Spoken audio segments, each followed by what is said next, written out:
Yeah, so why don't we actually do just a little bit of a recap? Because one thing I noticed your story from my research that you've been on this hero's path, hero's journey for healing. You started this path very young about food, and then you started again. It was a pivotal moment again a few years ago as you are dealing with your health challenges. Can you share with us how did you ask these deep questions at such a young age? Wow, it's actually it's an emotional experience, journey back there with you, but I think it's really important.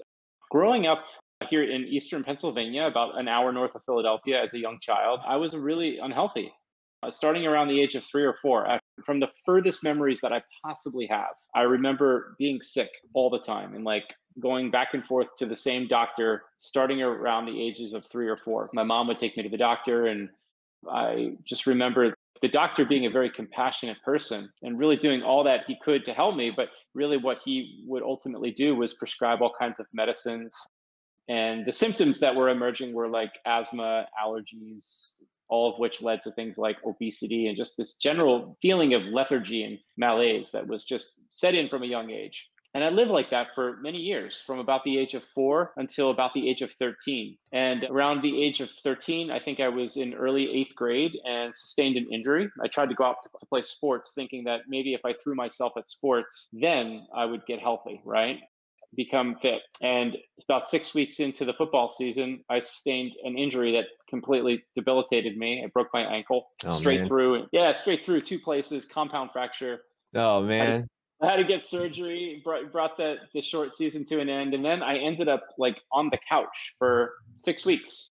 Wasn't able to go to school, was laid up with crutches and a cast. And I was at like the lowest point I ever felt. Like again, from the ages of 4 to 13, they were not pretty.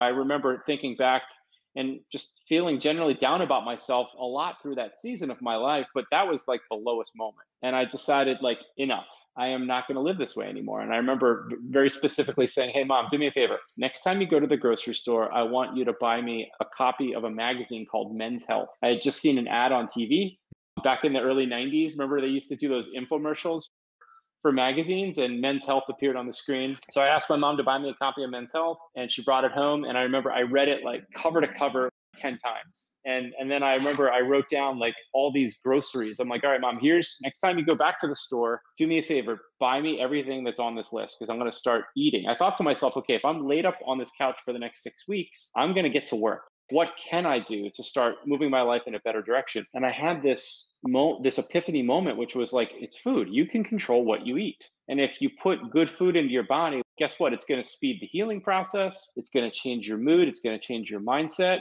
And then when you can get off these crutches, then you'll be much more ready to exercise.